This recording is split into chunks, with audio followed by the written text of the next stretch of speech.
नमस्कार दोस्तों, मैं हूं आशीष और आप सुन रहे हैं सुनो कहानी हॉरर पॉडकास्ट हिंदी। कहानी की शुरुआत करने से पहले एक छोटी सी गुजारिश है। आप में से कई मेरे दोस्त लोग कहानी को तो एंजॉय करते हैं, लेकिन वीडियो लाइक नहीं करते। तो आपसे रिक्वेस्ट है कि हमारा मोटिवेशन बनाए रखने के लिए वीडियो लाइक करके हमसे जुड़ जाइए। धन्यवाद। तो आइए, ज्यादा समय बर्बाद न करते हुए सुनते हैं आज की यह कहानी। माँ, आ जाओ, नाश्ता कर लो। और सुनो माँ, आज कॉलेज के बाद लाइब्रेरी से लौटने में मुझे शायद शाम हो जाएगी, क्योंकि आज वहाँ किसी प्रोफेसर ने अपनी लाइब्रेरी की सारी पुस्तकों को हमारी लाइब्रेरी में डोनेट कर दिया है। तो उनको उनकी श्रेणी के अनुसार शेल्फ में जमाने का कार्य सर ने मुझे और मीतू को सौंपा है। रेवा ने ब्रेड पर बटर लगाकर माँ की तरफ बढ़ाते हुए कहा, इस कार्य के लिए सर ने हमें अतिरिक्त पैसे देने को कहा है। उन अतिरिक्त पैसों को मिलाकर हम ये पुरानी सिलाई मशीन बदलकर इलेक्ट्रॉनिक मशीन ले लेंगे तो आपको कपड़े सिलने में सुविधा हो जाएगी। बेटा, तू सिर्फ मेरे लिए ही सोचती है। देख, तेरा ये फोन पुराना हो गया है। तू अपने लिए कब से फोन लेना चाह रही है, पर ओवर टाइम काम करके तू हर बार मिले हुए अतिरिक्त पैसों से घर का ही कुछ न कुछ सामान ले आती है। इस बार तू अपने लिए नया मोबाइल ले ले। माँ ने प्यार से रेवा के सिर पर हाथ फेरते हुए कहा। नहीं माँ, फोन तो अभी इतना कहाँ खराब हुआ है, ले लूंगी फिर कभी। रेवा ने जल्दी जल्दी चाय का घूंट पीते हुए कहा और झूठे बर्तन किचन में रखकर बालों को क्लचर से बांधती हुई बाहर आ गई। माँ, मैं निकल रही हूँ, बाय। आप बहुत देर तक मशीन पर मत बैठे रहना, थोड़ा रेस्ट करना। रेवा एक्टिवा स्टार्ट करते हुए बोली और कॉलेज की ओर निकल पड़ी। रेवा अपनी माँ के साथ रहती है। जब वह बहुत छोटी थी तभी एक दुर्घटना में उसके पिता का देहांत हो गया था। उसकी माँ ने बड़ी मुश्किलों से सिलाई करके उसे पढ़ाया लिखाया। अब रेवा बीएससी फाइनल में पढ़ते हुए कॉलेज के बाद एक लाइब्रेरी में लाइब्रेरियन की नौकरी करके अपनी माँ की मदद कर रही थी। कॉलेज के बाद रेवा लाइब्रेरी जाकर अपना काम करती है। आज उसकी सहेली मीतू किसी कारणवश छुट्टी पर है, तो वह अकेली ही लाइब्रेरी बंद होने के बाद मजूमदार सर के साथ प्रोफेसर गीतिका की किताबों के डिब्बों को जमाने के लिए खोलने लगती है। रेवा को यह देखकर आश्चर्य होता है कि किताबों के ज्यादातर डिब्बों पर जादू, तिलिस्म और साइंस फिक्शन वाली किताबों का लेबल लगा हुआ है। एक बड़े बॉक्स पर लाल स्याही से एक्सपेरिमेंटल किताबें लिखा हुआ है। सर, ये गीतिका मैडम कौन थी? रेवा ने जिज्ञासावश पूछा। रेवा ने उनके बारे में ज्यादा कुछ तो नहीं सुना, पर लोग कहते हैं कि वह अजीब, रहस्यमयी व्यक्तित्व की महिला थी। वह किसी से भी ज्यादा मेलजोल नहीं रखती थी। उनके साथ ही पीठ पीछे उन्हें सनकी और खपती कहकर बुलाते थे। जिस लैब में वह काम करती थीं, वहां भी जाने क्या ऊटपटांग से एक्सपेरिमेंट करती रहती, जिसके कारण उन्हें वहां से निष्कासित कर दिया गया था। तब से उन्होंने अपने घर में ही एक बड़ी सी लैबनुमा लाइब्रेरी बना रखी थी। सुना है कि वह निसंतान थी। उनके पति की भी संदिग्ध परिस्थितियों में मौत हो गई थी, और जिसने अपनी लाइब्रेरी से उनकी ये किताबें दान की हैं, वह उनका दत्तक पुत्र है। एक सुबह उसकी माँ प्रोफेसर गीतिका लाइब्रेरी में अर्धमृत अवस्था में मिली और उन्होंने मृत्यु से पूर्व अपनी सारी किताबों को दान कर देने की आकांक्षा जाहिर की।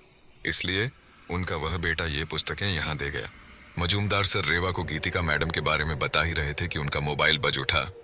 रेवा, मुझे एक अर्जेंट कॉल पर जाना पड़ेगा। ऐसा करो कि जो बॉक्स खुल गए हैं उनको अलमारी में जमा कर तुम भी घर चली जाना।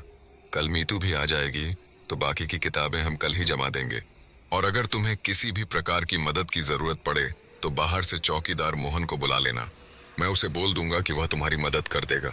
अरे सर, आप चिंता न करें, आराम से जाएं, मैं संभाल लूंगी, रेवा ने मुस्कुराकर कहा। हाँ, लेकिन ज्यादा देर मत रुकना। जी सर, रेवा ने कहा और किताबों को सिलसिलेवार रैक में लगाने लगी। रैक के ऊपर वाले खाने तक उसके हाथ नहीं पहुंच पाने की वजह से वह सीढ़ी के ऊपर खड़ी होकर किताबें रखने लगी। तभी जाने कैसे उसके हाथों से टकराकर पहले से ऊपर रखी एक मोटी, भारी भरकम किताब नीचे रखे किताबों के बॉक्स पर गिरी, जिसके वजन से वह बॉक्स टेढ़ा होकर गिर पड़ा और खुल जाने के कारण उसमें रखी किताबें जमीन पर बेतरतीबी से बिखर गईं। उफ! ये किताब नीचे कैसे गिर पड़ी? मेरा कितना काम बढ़ गया। अंधेरा होने को है, माँ राह देख रही होगी। सीढ़ियों से नीचे उतरकर रेवा किताबें समेटते हुए खुद से बोली। अचानक किताबों को समेटते हुए रेवा की नजर उन किताबों के बीच पड़ी एक लाल रंग की जिल्द वाली मोटी सी किताब पर गई, जिस पर एक औरत की अजीब सी आकृति बनी हुई थी, जिसका आधा चेहरा बालों से ढका हुआ था। उसे लगा जैसे उस किताब के ऊपर बनी उस आकृति की आंखें पल भर को झपकी।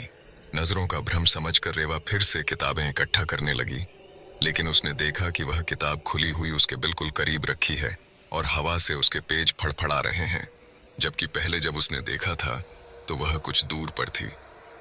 ये किताब, ये खुली हुई कैसे है? अरे नहीं, ये मैं भी क्या सोचने लगी, मैंने ही इन किताबों के साथ इसे यहाँ रख दिया होगा और पंखे की हवा से इसके पृष्ठ खुल गए होंगे। एक हाथ से सिर को ठोकते हुए वह बुदबुदाई, लेकिन देखूं तो इसमें है क्या? उत्सुकतावश रेवा ने किताब उठा ली। मुख्य पृष्ठ खोलते ही उसे किताब में से गुलाब वाले परफ्यूम की तीव्र खुशबू आई और पूरा कमरा उस खुशबू से महक उठा। तभी अचानक कमरे की बिजली गुल हो गई। कमरे में हल्का अंधकार छा गया। ये बिजली अचानक कैसे चली गई? मोहन भैया, ओ मोहन भैया, देखना ये बिजली क्यों चली गई? रेवा ने चौकीदार को पुकारा। आया दीदी। अरे, कहीं बल्ब तो फ्यूज नहीं हो गया? बाहर की बिजली तो जल रही है, मोहन ने आश्चर्य से कहा। मैं टॉर्च लाकर देखता हूँ दीदी, कहते हुए मोहन टॉर्च लेने चला गया। तभी रेवा को उस किताब के अक्षर चमकते हुए दिखने लगे, जैसे वे रेडियम के बने हों। उन चमकते अक्षरों से लिखा हुआ वाक्य प्रकट हुआ, आओ तुमको इस किताब की सपनीली दुनिया में ले चलते हैं। रेवा मंत्रमुग्ध सी आगे का पृष्ठ पलटने ही वाली थी कि अचानक बिजली वापस आ गई। जैसे ही रोशनी फैली, वह वाक्य और चमकते हुए अक्षर गायब हो गए। दीदी बिजली तो आ गई, मोहन टॉर्च लेकर लौट आया। हाँ मोहन भैया, शायद किसी वायर का कनेक्शन लूज होगा, रेवा ने कहा। लेकिन जाने क्यों, उसे भीतर ही भीतर एक अजीब बेचैनी महसूस हो रही थी। किताब को फिर से पढ़ने की उत्कंठा उसके मन में बार बार उठ रही थी। उसने दोबारा उसके पृष्ठों को पलटकर देखा, लेकिन अब उन पृष्ठों की लिखावट बहुत ही अस्पष्ट हो चुकी थी, जिसे पढ़ पाना उसके लिए असंभव था। दीदी 8 बज गए हैं, चलिए अब आप भी घर जाइए, मैं भी लाइब्रेरी बंद कर देता हूँ, मोहन ने कहा और जमीन पर पड़ी किताबों को उठाकर वापस डिब्बे में रखने लगा। हाँ, क्या कहा भैया? चित्रलिखित सी रेवा अब भी किसी सम्मोहित अवस्था में थी। दीदी चलिए, मोहन ने फिर कहा। लाइए ये किताब, इसे भी मैं रख देता हूँ। वह रेवा के हाथ से किताब लेकर डिब्बे में रखता है और डिब्बा बंद कर देता है। दोनों बाहर आ जाते हैं और मोहन लाइब्रेरी बंद कर देता है। रेवा भी घर की ओर निकल पड़ती है। घर तक पहुंचते पहुंचते उसे याद आता है कि कल के लिए सब्जी लेनी है। वह बाजार से सब्जी खरीदकर घर आती है। आ गई बेटा, चल मुंह हाथ धोकर कपड़े बदल ले, तब तक मैं खाना लगा देती हूँ। आज तो बहुत थक गई होगी, माँ ने रेवा के हाथ से सब्जी का थैला लेते हुए कहा। हाँ माँ, बहुत भूख लगी है, क्या बनाया है आज? रेवा ने माँ के गले में अपने दोनों हाथ डालते हुए लाड जताया।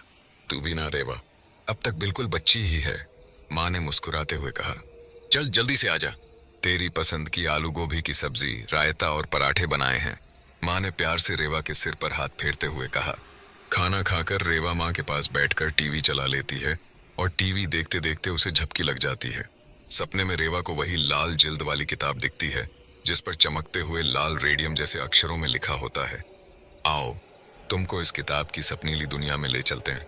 रेवा एकदम से चौंक कर उठ जाती है। रेवा बेटी सो जा, 11 बज रहे हैं, सुबह फिर जाना है, माँ ने कहा। हाँ माँ, जाती हूँ, कहकर रेवा अपने कमरे में आ जाती है।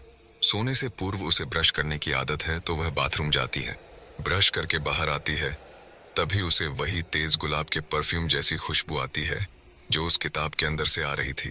वह चौंक जाती है और गहरी सांस लेती है, तो फिर से अपनी सांसों के साथ वही तीव्र खुशबू महसूस करती है। ये खुशबू, कहीं माँ ने मंदिर में गुलाब वाली अगरबत्ती तो नहीं जलाई? माँ कहकर वह बाहर आती है और भगवान के मंदिर में देखती है, जहां न तो कोई अगरबत्ती जल रही होती है और न ही कोई खुशबू होती है। ये आज मुझे क्या हो रहा है? रेवा ने मंदिर में रखी दुर्गा माँ की तस्वीर को प्रणाम किया और वापस कमरे में आ गई। अब वहां किसी प्रकार की कोई खुशबू नहीं थी। फिर वह सो गई। अगले दिन कॉलेज के बाद वह लाइब्रेरी जाती है। आज उसकी सहेली मीतू भी उसके साथ थी। लाइब्रेरी पहुंचकर रेवा मीतू को प्रोफेसर गीतिका के बारे में बताती है और उन किताबों के बॉक्स दिखाने के बाद अपनी डेस्क पर आती है।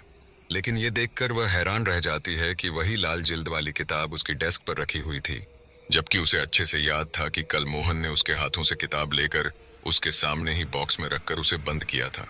फिर ये किताब, ये मेरी डेस्क पर किसने रखी? वह मन ही मन सोचने लगी। मोहन भैया, क्या ये किताब आपने मेरी डेस्क पर रखी है? रेवा मोहन के पास जाकर पूछती है। कौन सी किताब दीदी? मैंने तो कोई किताब नहीं उठाई। देखिए ये रही। वह मोहन के साथ वापस आती है और किताब दिखाती है। नहीं दीदी, मैंने तो इसे यहाँ नहीं रखा, और इसे तो कल मैंने ही डब्बे में रखा था। वो डब्बा तो अभी तक वैसे ही बंद है। मोहन बोला, रुको, मैं जाकर देखती हूँ, शायद मजूमदार सर ने खोल दिया हो। रेवा जल्दी जल्दी जाकर देखती है, लेकिन वह डब्बा ज्यों का त्यों बंद पड़ा होता है। तभी उसे वही कल वाली गुलाब की तीव्र खुशबू महसूस होती है, और उसे लगता है जैसे कोई उसके आसपास है। वह सिहर जाती है। सिहरन के मारे उसके रोंगटे खड़े हो जाते हैं। रेवा, तू यहाँ क्या कर रही है? बाहर तेरी पुकार मची है बुक्स इशू कराने के लिए। तभी मीतू की आवाज सुनकर उसकी जान में जान आती है। मीतू, क्या तुझे गुलाब के परफ्यूम जैसी तेज खुशबू आ रही है? कैसी खुशबू रेवा? यहाँ तो बस पुरानी किताबों की खुशबू भरी रहती है। मीतू बोली, अब जल्दी चल। कहकर वह रेवा का हाथ पकड़कर उसे बाहर ले जाती है। रेवा उस किताब को पढ़ती है और उसके साथ क्या होता है, यह जानने के लिए बने रहिए हमारे साथ। मीतू रेवा को लाइब्रेरी के स्टोर रूम वाले उस हिस्से से बाहर ले आती है जहाँ किताबों के बॉक्स रखे हुए थे। रेवा बाहर आकर अपनी डेस्क पर देखती है तो उसे वह किताब वहां नहीं दिखती।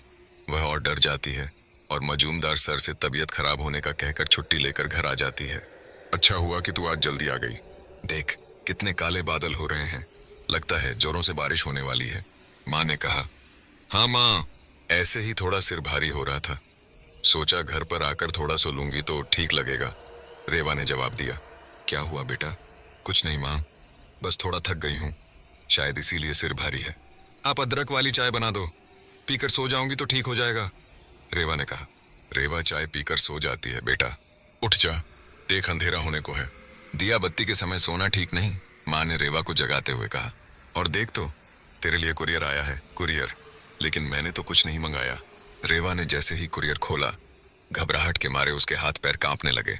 रैपर के अंदर वही लाल जिल्द वाली किताब रखी थी। अब वह बहुत डर जाती है। कौन है जो उसके साथ ऐसा मजाक कर रहा है? वह उस किताब को टेबल पर रखकर बाहर आ जाती है। रात को सोने से पहले जैसे ही रेवा बिजली का स्विच बंद करती है, अंधेरे में टेबल पर रखी किताब चमकने लगती है। उसके पन्ने तेजी से फड़फड़ाने लगते हैं। रेवा धीरे धीरे उस किताब के पास जाती है। रेवा के करीब पहुंचते ही किताब खट की आवाज के साथ बंद हो जाती। तभी उसकी नजर किताब की लाल जिल्द पर बनी उस अजीब सी डरावनी महिला पर पड़ती है जिसके बालों से आधा चेहरा ढंका हुआ था। रेवा को महसूस होता है कि वह महिला अपनी एक आंख झपकाकर उसे देख रही है। रेवा एकटक उसकी झपकती आंख में देखती है। पूरा कमरा गुलाब के परफ्यूम की तेज सुगंध से भर जाता है। वह सम्मोहित सी किताब को छूती है और तभी वह किताब अपने आप खुल जाती है। मुख्य पृष्ठ पर रेडियम से चमकते अक्षरों में वही वाक्य लिखा था, आओ तुमको इस किताब की सपनीली दुनिया में ले चलें। रेवा मंत्रमुग्ध सी कुर्सी पर बैठ जाती है और किताब का अगला पृष्ठ खोलती है। उस किताब की लेखिका प्रोफेसर गीतिका थी और वही इस कहानी की सूत्रधार भी। आखिर मेरी मेहनत सफल हुई। मैंने उस शैतानी ताकत को अपनी साधना से खुश कर ही लिया। अब उसके साथ मिलकर मैं अपना वह सॉल्यूशन बनाने का सपना पूरा करूंगी जिसे पीने के कुछ ही मिनटों बाद किसी बदसूरत चेहरे को खूबसूरती में बदला जा सकता है और बढ़ती उम्र से आ रही झुर्रियों को मिटाकर जवान त्वचा पाई जा सकती है। लेकिन इन सब के एवज में मुझे उस शैतानी चुड़ैल को हर रात किसी खूबसूरत लड़की और लड़के का शरीर देना होगा जिस पर प्रयोग करके हम दोनों वह सॉल्यूशन बनाने में कामयाबी पा सकेंगे। बस एक बार यह प्रयोग कामयाब हो जाए तो दुनिया भगवान को भूलकर मेरा नाम जपेगी। इतिहास के पन्नों पर मेरा नाम स्वर्णिम अक्षरों में लिखा जाएगा। मैं मानव जाति को सदा के लिए जवान और खूबसूरत बना दूंगी। पैसा, शोहरत मेरे कदमों में होगी। लोग मेरी पूजा करेंगे। आज मैंने अपनी 18 वर्षीय मेड को डबल पगार देने का लालच देकर रोका है। उसका शरीर ही हमारी उस कामयाबी की पहली प्रयोगशाला बनेगा।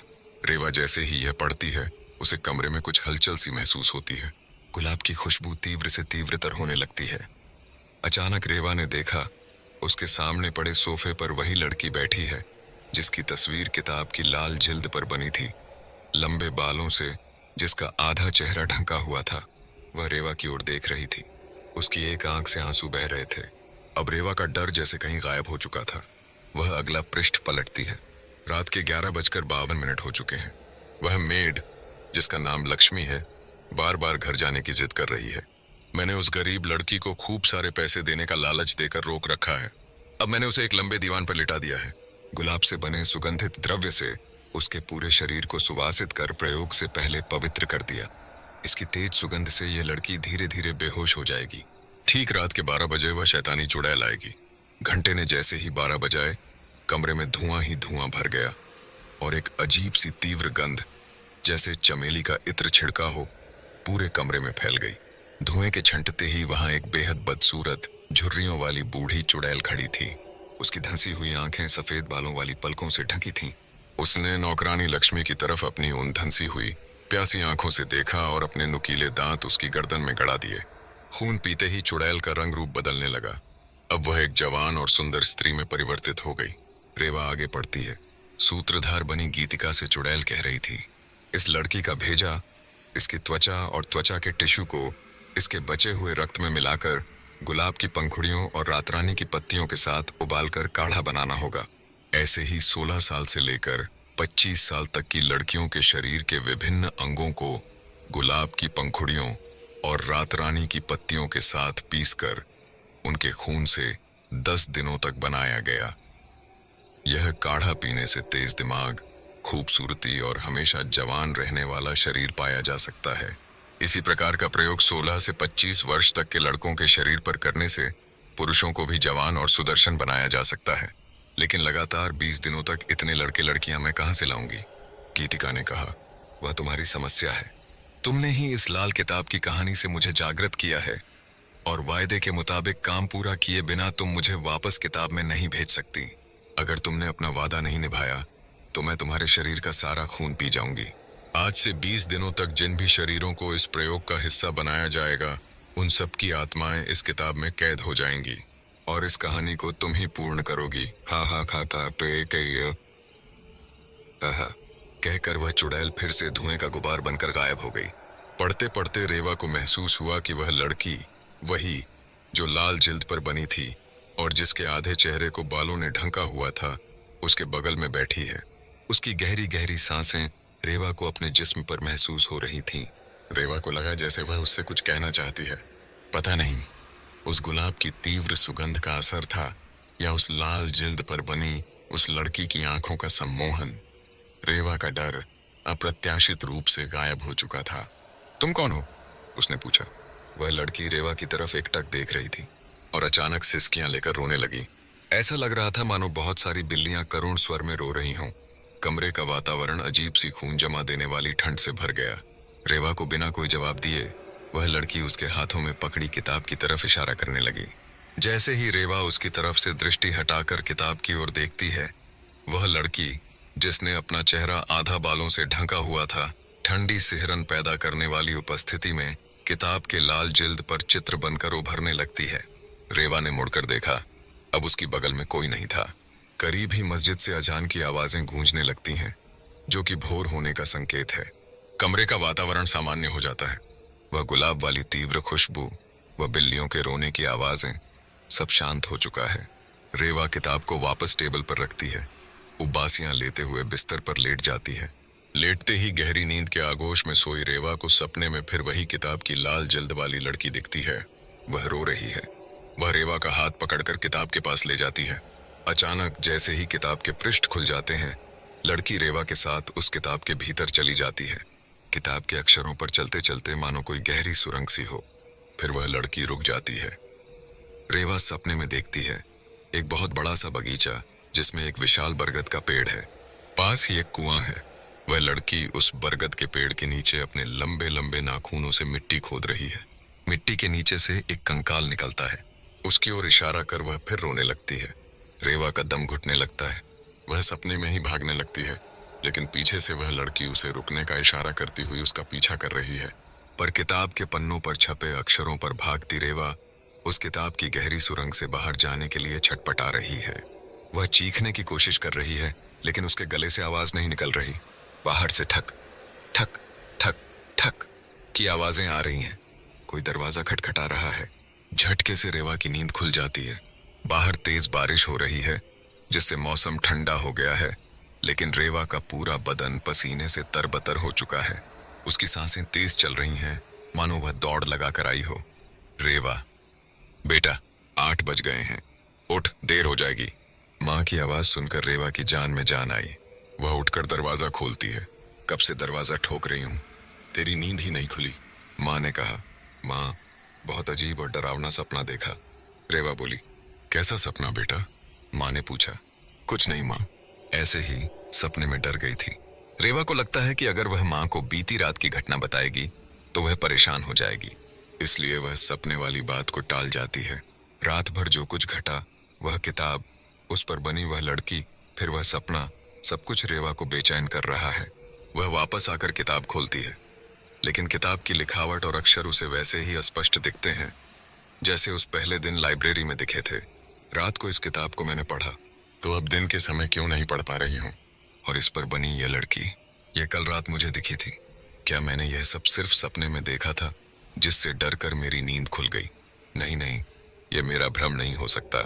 अगर यह सिर्फ भ्रम होता तो 2 दिन से बार बार एक जैसी घटनाएं कैसे हो सकती हैं?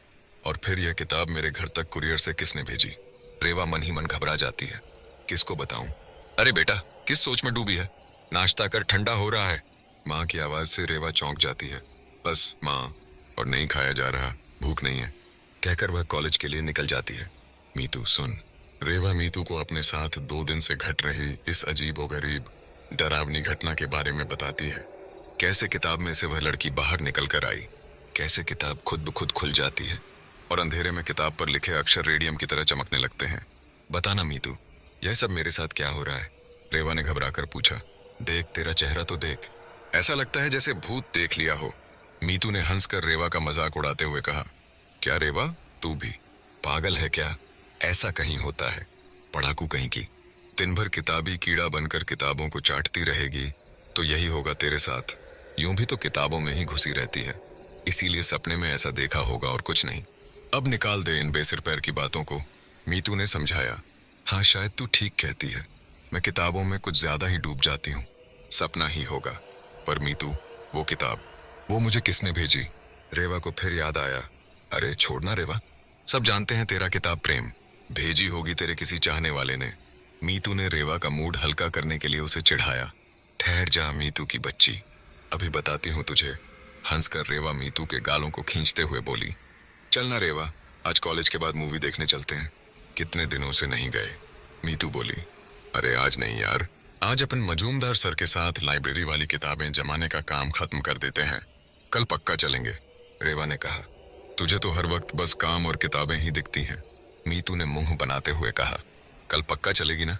हाँ पक्का, प्रॉमिस। अब चलें क्लास में, रेवा ने हंसते हुए कहा। कॉलेज और लाइब्रेरी के बाद रेवा घर आ जाती है। रात होते ही जाने क्यों उसे डर लगने लगता है। वह सोने के लिए जाती है और किताब को देखती है। दूसरी किताबों के बीच रखी वह किताब सामान्य किताबों जैसी ही तो है। मीतू सच ही कहती है। किताबें पढ़ पढ़कर मेरा दिमाग कुछ ज्यादा ही सोचने लगा है। यह सोचते हुए थकी हुई रेवा को जल्दी ही नींद आ जाती है।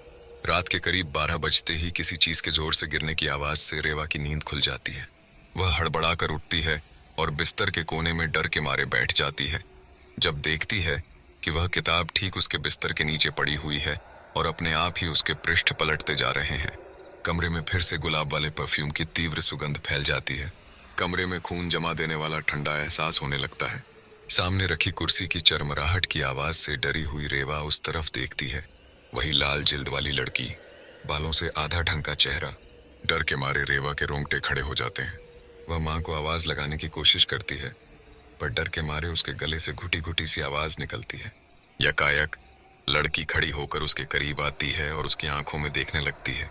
रेवा धीरे धीरे उसकी आंखों की ओर देखती हुई सम्मोहित हो जाती है। वह किताब उठाकर पढ़ना शुरू कर देती है, जिसमें सूत्रधार बनी गीतिका आगे लिख रही है। वह शैतानी चुड़ैल धमकी देकर गायब हो गई है। अब इस मेड लक्ष्मी की आत्मा को इस किताब में कैद करके मुझे इसके शरीर को ठिकाने लगाना पड़ेगा। मैंने बाहर बैठे अपने विश्वसनीय बूढ़े नौकर को बुलाकर पीछे के बगीचे में लगे बड़े से बरगद के पेड़ के नीचे इसकी लाश को दफना दिया और लक्ष्मी की रोती सिसकती आत्मा को किताब के पन्नों में कैद कर लिया। रेवा आगे बढ़ती है। कल के लिए मुझे फिर से दूसरी 17 वर्ष की लड़की ढूंढनी पड़ेगी। हाँ, वो सामने वाले गुरुद्वारे के बाहर जो फूल बेचने वाली लड़की बैठती है, उसे मैंने बहला फुसलाकर घर आने के लिए राजी कर लिया है। रेवा ने अगला पृष्ठ पलटा, तभी उसे सुबक सुबक कर रोने की आवाजें आने लगीं। जैसे ही उसने किताब से नजर हटाई तो एक दूसरी दुबली पतली लड़की, जिसके चेहरे और शरीर से खून रिस रहा था, उस पहली लड़की के पास बैठी नजर आई, जो शायद लक्ष्मी की आत्मा थी। रेवा सम्मोहित सी आगे पढ़े जा रही थी। गीतिका के अनुसार उसने अपने एक्सपेरिमेंट के लिए 3 लड़कियों और 2 लड़कों को शैतानी चुड़ैल के कहने पर मारकर बगीचे में बरगद के नीचे दफना दिया था और उनकी आत्माओं को किताब में कैद कर लिया था। जैसे जैसे उन सब की कहानी आगे बढ़ रही थी, किताब से निकलकर उनकी आत्माएं बाहर आती जा रही थीं और रेवा के चारों तरफ बैठकर डरावनी आवाज में रो रही थीं। रेवा ने एक और पृष्ठ पलटा। नहीं, अब मुझसे और हत्या नहीं होगी, लेकिन मैं क्या करूं?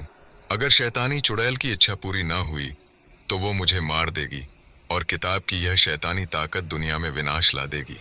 मुझे कुछ दूसरा तरीका खोजना होगा जिससे मैं इसे वापस किताब में कैद कर सकूं। अरे, आप बिना कोई सूचना दिए अचानक कैसे आ गए? चावला, जो कि गीतिका के पति थे और पुलिस डिपार्टमेंट में थे। गीतिका ने उनसे कहा, आपको यूं बिना सूचित किए नहीं आना चाहिए था। आपको पता है, मैं ऐसा एक एक्सपेरिमेंट कर रही हूं जो गोपनीय है। आप कृपया चले जाइए। गीतिका, पिछले कुछ दिनों से इस शहर में रोज कोई ना कोई जवान लड़का या लड़की गायब हो रहा है और गुप्तचरों ने उन सभी को आखिरी बार तुम्हारे साथ देखा था। मेरे साथ। ये आप क्या कह रहे हैं? जरूर किसी ने आपको गलत जानकारी दी है। अभी आप जाइए यहाँ से। लगता है इन्हें मेरे ऊपर शक हो गया है। गीतिका ने लिखा। रेवा ने एक और पृष्ठ पलटा जिस पर गीतिका लिखती है, रात को जब मैंने उस भीख मांगने वाले लड़के को गुलाब वाले सुगंधित इत्र से नहलाकर प्रयोगशाला में सुलाया और शैतानी चुड़ैल ने आकर खून पीने के लिए अपने पैने दांत उसकी गर्दन में गड़ाए, तभी अचानक मेरे पति ने आकर हमें रंगे हाथों पकड़ लिया। मेरे पति ने अपने काम में विघ्न पड़ता देख खून की प्यासी क्रोधित चुड़ैल ने मेरे पति को दबोच लिया और मैं कुछ न कर पाई। वो मेरे पति का खून पी रही थी। लाल किताब की कहानी को मंत्रमुग्ध अवस्था में रेवा पृष्ठ दर पृष्ठ पढ़ती जा रही है। जिस स्थान पर रेवा बैठकर वह किताब पढ़ रही है, उसके चारों ओर 7-8 आत्माएं बड़े ही करुण स्वर में रो रही हैं। उनके रोने की आवाजों से वातावरण बहुत ही खौफनाक हो रहा है, मानो बहुत सारे कुत्ते और बिल्लियां एक साथ रो रहे हों। कमरे में गुलाब के इत्र की तीव्र खुशबू और हड्डी जमा देने वाली ठंड के बीच रेवा आगे बढ़ती है। गीतिका के अनुसार, मैं अपने सामने अपने पति को मरता हुआ देख रही थी। मैंने उस शैतान चुड़ैल से विनती की कि वह जो कहेगी मैं वह करूंगी, बस मेरे पति को छोड़ दे। पर उस शैतान ने मेरी एक न सुनी। मैं अपने पति को उसके पैने नुकीले दांतों से छुड़ाने में असमर्थ थी। मरते मरते उन्होंने मुझसे कहा, गीतिका, ये सब तुम अच्छा नहीं कर रही हो। ये शैतानी ताकतें किसी की नहीं होती। अपने हित की पूर्ति के लिए देखना, एक दिन ये तुम्हें भी मार डालेंगी। इन निरीह आत्माओं को मुक्त कर दो और अपने सिरफिरे दिमाग से खूबसूरत और जवान होने का फितूर निकाल फेंको। ईश्वर सर्वशक्तिशाली होता है, उसके काम को चुनौती मत दो, नहीं तो तुम्हारे साथ साथ दुनिया का भी सर्वनाश हो जाएगा। गीतिका, मेरी बात याद रखना। और तब तक रक्त विहीन उनका शरीर पीला पड़कर सूख चुका था। मेरे पति का खून पीते ही वह कुरूप बुढ़िया शैतानी चुड़ैल सुंदर और जवान होकर मेरे सामने खड़ी अट्टहास करते हुए बोली, इस आदमी की आत्मा को इस शैतानी किताब में कैद करो। तभी वह भिखारी लड़का होश में आ जाता है और खौफ के मारे थर थर कांपने लगता है। मेम साहब, मुझे जाने दो। और वह रो रहा था। तभी चुड़ैल, जो इस वक्त एक सुंदर और जवान स्त्री के रूप में आ चुकी थी, लड़के को देखकर उस पर मोहित हो जाती है। वह लड़के की आंखों में देखती है। उसकी आंखों के सम्मोहन से लड़का भी सम्मोहित अवस्था में उसकी तरफ बढ़ने लगता है। यह देख मैंने जाकर लड़के को जोर से धक्का दिया, जिससे वह दोबारा होश में आ गया। डर और खौफ से भागने के लिए वह दरवाजे के करीब पहुंचा ही था कि तभी काम की अग्नि में जलती चुड़ैल ने मुझे उठाकर फेंक दिया। उसके इस अप्रत्याशित वार से मेरा सिर दीवार से जोर से टकरा गया। बेहोशी की अवस्था में जाते हुए मैंने देखा कि चुड़ैल उस लड़के को लेकर किताब में प्रवेश कर जाती है और तभी सिर पर आई गहरी चोट से मुझे बेहोशी छा जाती है। मेरा वह विश्वसनीय बूढ़ा नौकर सुबह आकर मेरी मरहम पट्टी कर मुझे होश में लाता है। फिर हम दोनों मिलकर मेरे पति की लाश को कार में रखकर हाईवे के पुल से नीचे बह रही नदी में गिरा देते हैं। अगले दिन पुलिस मुझे बताती है कि मेरे पति की कार नदी में गिर जाने से उनकी मौत हो गई। मेरा बेटा आता है। उसे यकीन नहीं होता कि उसके पिता की मौत हो सकती है। पोस्टमार्टम रिपोर्ट में मौत का कोई कारण पता नहीं चलता, बस उनकी गर्दन में 2 बारीक छेद पाए जाते हैं। संदिग्ध अवस्था में हुई मेरे पति की मौत को पुलिस हत्या साबित नहीं कर पाती और नदी में डूब जाने को ही मृत्यु का कारण मानकर केस बंद कर देती है। रेवा ने आगे पढ़ा, मैं, गीतिका, आज अपने किए पर पछता रही हूँ। अपने बेटे को देखकर लगा कि कहीं अपने इस खतरनाक खेल में, दौलत और शोहरत पाने की लालच में मैं अपने इस बेटे को भी न खो बैठूं। मेरी अंतरात्मा मुझे कचोट रही है। आज मैं पास ही के गिरजाघर में गई और वहां माता मरियम से अपने गुनाहों की माफी मांगी। इन सब से निकलकर ईश्वर की शरण में आओ मेरी बच्ची। अपने गुनाहों को स्वीकार करो और उन सब की आत्माओं को आजाद करो। फादर एंड्रियल ने मुझे देखकर कहा, आपको ये सब कैसे पता फादर? मैंने आश्चर्य से पूछा। मुझ पर ईश्वर की कृपा है। मैं कल तुम्हारे साथ आऊंगा। उस शैतानी ताकत को वापस उस किताब में भेजना होगा। मेरी सारी बातें जानकर उन्होंने कहा।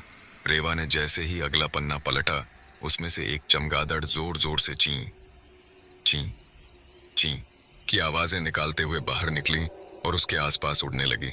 यह गीतिका के पति की आत्मा थी, जो चमगादड़ के रूप में किताब के पन्ने से बाहर आकर रेवा के चारों ओर उड़ रही थी। इतने में मस्जिद से अजान की आवाजें आने लगीं। सारी आत्माएं, उड़ती हुई चमगादड़, बिल्लियों और कुत्तों के रोने की खौफनाक आवाजें सब किताब में प्रवेश कर गए। किताब स्वतः ही बंद हो गई और यंत्र चलित सी रेवा उबासियां लेती हुई बिस्तर पर लेट गई। कुछ ही क्षणों में वह गहरी नींद में चली गई। सपनों की दुनिया में। गहरी नींद में सोई रेवा सपनों की दुनिया में चली जाती है, जहां वह देखती है कि वही आत्माएं उसे घेर कर खड़ी हैं। लाल जिल्द पर बनी, लंबे बालों से आधा चेहरा ढंक के खड़ी वह लड़की, जो कि लक्ष्मी की आत्मा है, रेवा का हाथ थामकर उसे किताब के अंदर ले जा रही है। रेवा किताब के अक्षरों पर से फिसलती हुई गहरी सुरंग में गिरती जा रही है। सुरंग के अंदर लाल रोशनी का हल्का सा उजाला है। एक स्थान पर आकर सुरंग खत्म हो जाती है। ये वही बगीचा है जहां बरगद के पेड़ के नीचे गीतिका ने शैतानी चुड़ैल के साथ मिलकर सबको मारकर दफना दिया था। लक्ष्मी की आत्मा उसे बरगद के पेड़ के समीप बने सूखे कुएं के पास ले जाकर कुएं के भीतर की तरफ इशारा करती है। रेवा जैसे ही कुएं में झांकती है, अचानक एक धक्का लगता है और वह कुएं के अंदर गिर जाती है। मुझे बाहर निकालो, यहाँ से बाहर निकालो। वह डर के मारे चीख रही है और कुएं से बाहर निकलने का प्रयास कर रही है। कुएं की मुंडेर पर खड़ी आत्माएं सिसक सिसक कर रो रही हैं। उनकी सिसकियों के बीच रेवा की घुटी घुटी चीख दब जाती है। उसके सिर के ऊपर एक बड़ी सी चमगादड़ जोर जोर से ची ची ची की आवाजें निकालते हुए चक्कर काट रही है। तभी कुएं में गिरी सूखी पत्तियों के ढेर में से उसे कुछ मिलता है, लाल कपड़े में बंधा हुआ कोई सामान। तभी अचानक लक्ष्मी की आत्मा उसे झटके से कुएं के बाहर खींच लेती है। बाहर आकर वह रेवा को इशारे से अपने हाथों में पकड़े लाल कपड़े को खोलने के लिए कहती है। रेवा जैसे ही कपड़ा खोलती है, उसके अंदर से एक बड़ा सा चौकोर डिब्बा निकलता है। तभी अचानक एक झटका लगता है और रेवा की नींद खुल जाती है। वह सहमकर कमरे में इधर उधर देखने लगती है। सामने उसकी किताबों की अलमारी के ऊपर एक काली बिल्ली बैठी हुई है। जैसे ही रेवा उसकी आंखों में देखती है, वह गुस्से से गुर्राने लगती है और फिर खुली खिड़की से बाहर कूदकर भाग जाती है। रेवा का दिल जोरों से धड़कने लगता है। किताब का खौफ अब उसके दिलो दिमाग में समा चुका था और उसे पागल करने लगा था। डरते डरते उसने उस लाल किताब की ओर देखा, जो अब भी आम किताबों की तरह वहीं पड़ी थी। वह तेजी से कमरे के बाहर आई और चुपचाप अपनी माँ के पास जाकर रोने लगी। रेवा, क्या हुआ बेटा, रो क्यों रही है? माँ ने चिंतित होकर पूछा। माँ, मुझे बहुत डर लग रहा है। 3 दिनों से मेरे साथ कुछ अजीब और डरावनी चीजें हो रही हैं। मुझे भयानक सपने आ रहे हैं। और रेवा ने लाइब्रेरी में प्रोफेसर गीतिका की किताबों के डिब्बों को जमाने के दौरान मिली उस लाल जिल्द वाली किताब और उसके बाद से हो रही अजीब घटनाओं के बारे में विस्तार से बताया। माँ, क्या आपने वो खौफनाक आवाजें नहीं सुनी? उन आत्माओं के रोने की, जैसे बहुत सारी बिल्लियां करुण स्वर में एक साथ रो रही हों। रेवा ने घबराकर पूछा। नहीं रेवा, मुझे तो ऐसा कुछ सुनाई नहीं दिया, माँ ने चिंतित होकर कहा। रेवा की बातें सुनकर वह सकते में आ गई। माँ, मुझे उस रहस्यमयी किताब से बहुत डर लग रहा है, मुझे बचा लो माँ। रेवा डर के मारे रोए जा रही थी। बेटी की ऐसी हालत देखकर माँ परेशान हो उठी। रेवा, चल मुझे अपने कमरे में ले चल, उन्होंने कहा। कमरे में रखी किताब देखकर माँ बोली, यह तो कोई पुरानी सी किताब लग रही है, जिसकी लिखावट भी समझ नहीं आ रही। फिर उन्होंने पूछा, ये गीतिका कौन है जिसकी ये किताब है? माँ, मुझे ज्यादा कुछ नहीं पता, शायद मजूमदार सर जानते होंगे, रेवा ने कहा। तो चलो हम अभी मजूमदार सर के पास चलते हैं, शायद उनसे मिलकर इस रहस्यमयी खौफनाक किताब और गीतिका मैडम के राज से पर्दा हटे। दोनों तुरंत मजूमदार सर के घर के लिए निकल पड़े। रेवा, तुम आओ। मजूमदार सर अपने घर के बाहर ही बैठे पेपर पढ़ रहे थे। उन्होंने रेवा और उसकी माँ को बैठने का इशारा किया। सर, आपको याद है ना, 3 दिन पहले जब किताबों वाला बॉक्स खोला था और तभी आपका फोन आ गया था। तब आप मुझे किताबों को रैक पर जमाने के बाद घर जाने के लिए कहकर चले गए थे। हाँ, मुझे याद है, मजूमदार सर ने कहा। बस उसी दिन से मेरे साथ ये सब हो रहा है। इसके बाद रेवा ने उस दिन से लेकर आज तक की सारी घटनाओं के बारे में विस्तार से बताया। यह सब सुनकर मजूमदार सर भौंचक्के रह गए। उन्हें उसकी बातों पर यकीन नहीं हो रहा था, लेकिन वह ध्यान से सब सुनते रहे। मैं जानती हूँ सर कि मेरी बातों पर यकीन करना मुश्किल है, पर आप मोहन भैया से पूछ सकते हैं। उन्होंने ही उस किताब को खुद अपने हाथों से बॉक्स में डालकर बंद किया था और हम लाइब्रेरी बंद करके घर आ गए थे। अगले दिन वही किताब न जाने कैसे मेरी डेस्क पर रखी मिली। तब भी मैंने मोहन भैया को बताया था, रेवा ने कहा। पहले तो मजूमदार सर को लगा कि यह सब रेवा के दिमाग की कल्पना मात्र है, लेकिन जब उन्होंने उसकी घबराहट देखी तो चिंता में पड़ गए। रेवा, अगर ये सब सच है तो यह बहुत ही भयावह और खौफनाक है, साथ ही हम सबके लिए खतरनाक भी हो सकता है। यह तो ठीक है कि तुम अब तक सुरक्षित हो, लेकिन अगर तुम्हारी या किसी और की जान को खतरा हुआ तो बहुत बुरा होगा, उन्होंने गंभीर स्वर में कहा।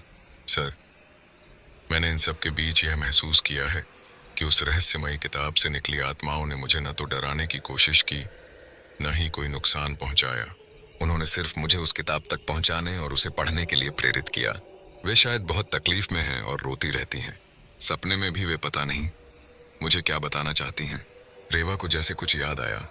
यह तो ठीक है रेवा, लेकिन यह अशरीरी आत्माएं हैं। इनके संपर्क में रहना आम इंसान के लिए खतरा पैदा कर सकता है, मजूमदार सर बोले। आप गीतिका मैडम के बारे में और क्या जानते हैं? रेवा की माँ ने पूछा। ज्यादा नहीं, बस इतना सुना था कि वह एक सनकी और सिरफिरी महिला थी। हाँ, उनके बेटे का नंबर मेरे पास है। वही यह किताबें लाइब्रेरी में दान करके गया था। शायद वही इस खौफनाक रहस्यमयी किताब के बारे में सब जानता होगा। मैं उसे फोन करता हूँ। मजूमदार सर ने तुरंत फोन मिलाया। हेलो, हाँ मिस्टर साहिल। जी, मैं नेशनल लाइब्रेरी का केयरटेकर बोल रहा हूँ। हाँ, वही लाइब्रेरी जहाँ आपने अपनी माँ की किताबें डोनेट की थी। मुझे आपसे कुछ अर्जेंट बात करनी है। इसके बाद मजूमदार सर ने संक्षेप में सारी बातें बताईं, जिसे सुनकर साहिल ने जवाब दिया, मैं आपके पास कल आता हूँ। अब कहानी उस मोड़ पर पहुंच चुकी है जहां से इसे सुखद अंत तक ले जाया जा सकता है। अब यह देखना बाकी है कि कैसे उन निर्दोष लोगों को न्याय मिलेगा जिनके साथ अन्याय हुआ था। उन भटकती आत्माओं को भी मुक्त कराना होगा जिन्हें गीतिका मैडम और उस शैतानी चुड़ैल ने किताब में कैद कर रखा है। आइए अब देखते हैं कि आगे क्या होता है। मजूमदार सर ने गीतिका मैडम के बेटे को फोन करके सारी बातें बताईं, जिसे सुनकर उन्होंने अगले दिन आने का आश्वासन दिया। रेवा, तुम घबराओ नहीं मी, साहिल कल सुबह 10 बजे आएंगे तो जरूर इस रहस्यमय किताब के खौफनाक राज का खुलासा होगा और हम किसी न किसी नतीजे पर पहुंच सकेंगे। जी सर, आप ठीक कह रहे हैं, रेवा ने कहा। मजूमदार जी, लेकिन अगर आज की रात फिर से रेवा के साथ वही सब घटनाक्रम दोहराया गया तो? रेवा की मां ने चिंतित होकर पूछा। हाँ, यह तो हो सकता है, लेकिन रेवा ने कहा ना कि वे आत्माएं उसे किसी प्रकार की हानि नहीं पहुंचा रही हैं, तो शायद उनका मकसद यह है कि रेवा के जरिए उनके साथ हुए अन्याय को उजागर किया जाए। सर ने गंभीरता से कहा, रेवा, क्या तुम सब घटनाओं को याद करके उन्हें एक कड़ी में जोड़ सकती हो जो तुमने पढ़ा और सपने में देखा? मजूमदार सर ने पुनः प्रश्न किया। जी सर, मुझे सब कुछ याद है। कैसे गीतिका मैडम अपनी अति महत्वाकांक्षा के कारण किसी भी बदसूरत और कुरूप चेहरे को खूबसूरत बनाना चाहती थीं, वह बढ़ती उम्र को रोककर बूढ़े होते शरीर को जवान रखने की अपनी खौफनाक चाहत में काली साधना और तंत्र मंत्र का सहारा लेने लगीं। इसी के चलते उन्होंने अभिशप्त किताब की शैतानी चुड़ैल को जागृत करके उसे किताब से बाहर निकाला और उसके साथ मिलकर कई गरीब, यतीम, मासूम लड़कियों और लड़कों की बलि चढ़ा दी। वे उनके मानव अंगों से अपना वह खतरनाक प्रयोग करने लगीं। वह शैतानी चुड़ैल उन सभी का खून पी जाती और गीतिका उनके अंगों से वह द्रव्य तैयार करती जिसे पीने और लगाने से जवानी और खूबसूरती हासिल की जा सकती थी। बाद में उन सभी के शवों को उस बगीचे में, जहां सपने में मुझे किताब की लाल जिल्द वाली लड़की लेकर जाती थी, बरगद के पेड़ के नीचे अपने बूढ़े नौकर की मदद से दफना देती। इसके साथ ही वह उनकी आत्माओं को इस रहस्यमयी खौफनाक किताब में कैद कर लेती, रेवा ने बताया। हाँ, और तुमने इसके अलावा क्या पढ़ा या सपने में अनुभव किया? ठीक से याद करके बताओ ताकि हम इसकी कड़ी से कड़ी जोड़कर कोई समाधान निकाल सकें। मुझे भी अब यही एहसास हो रहा है कि उस किताब में कैद वे सारी दुखी और मुक्ति के लिए तड़पती आत्माएं तुमसे मदद मांग रही हैं। वे तुम्हारे जरिए इस अभिशाप से मुक्त होना चाहती हैं। सर ने कहा। हाँ सर, दूसरी रात मैंने पढ़ा कि गीतिका मैडम ने लिखा था कि उनके पति को उन पर शक हो गया था। उन्होंने गीतिका और उस लड़के को रंगे हाथों पकड़ लिया।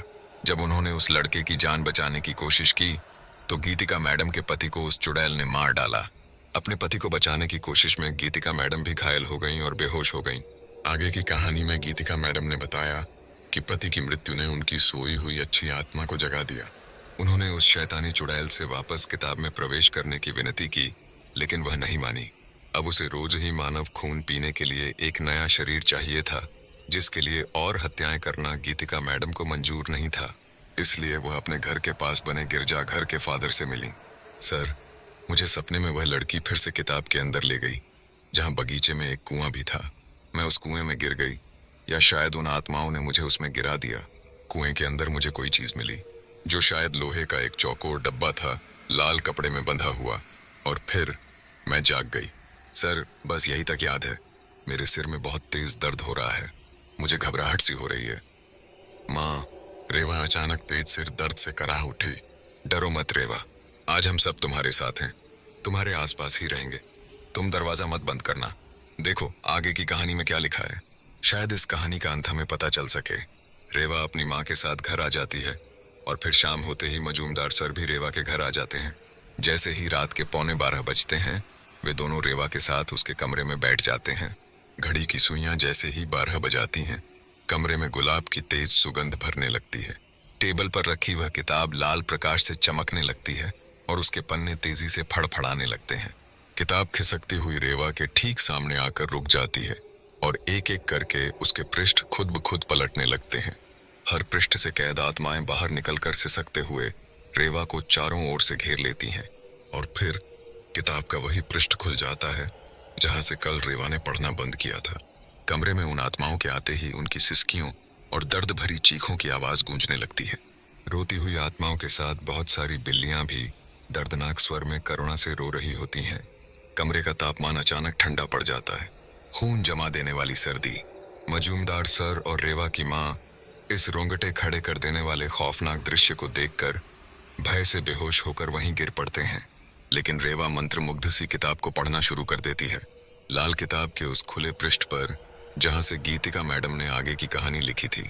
गीतिका ने आगे लिखा, जब फादर एंड्रियल के सामने मैंने अपने उन गुनाहों को कबूल करके अपनी तमाम बुराइयों का प्रायश्चित करने का फैसला सुनाया, तब फादर ने कहा, माय चाइल्ड, कोई इंसान जन्म से बुरा नहीं होता। इंसान को बुरा बनाती है उसके अंदर की बुराइयां। जब कोई व्यक्ति बुराई के संपर्क में आता है तो उसका दिमाग सही और गलत का फर्क भूल जाता है।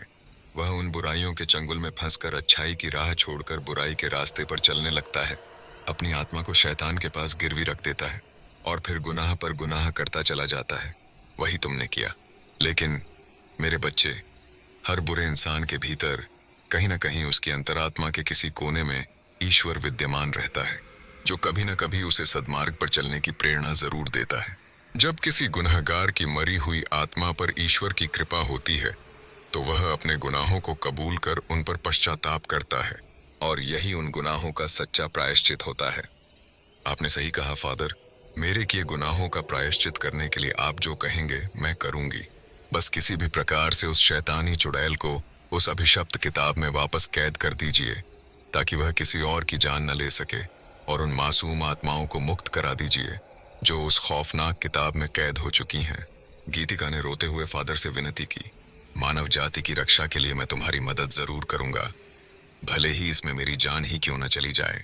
आज रात मैं तुम्हारे साथ आऊंगा और अपनी पवित्र शक्तियों तथा पवित्र जल से उस शैतानी चुड़ैल को किताब में कैद करने के पश्चात उन सभी आत्माओं को मुक्त करके इस अभिशप्त खौफनाक किताब को नष्ट कर दूंगा, ताकि भविष्य में यह किसी के हाथ न लगे और इस शैतानी किताब तथा चुड़ैल से सदैव के लिए छुटकारा पाया जा सके। फादर ने दृढ़ता से कहा।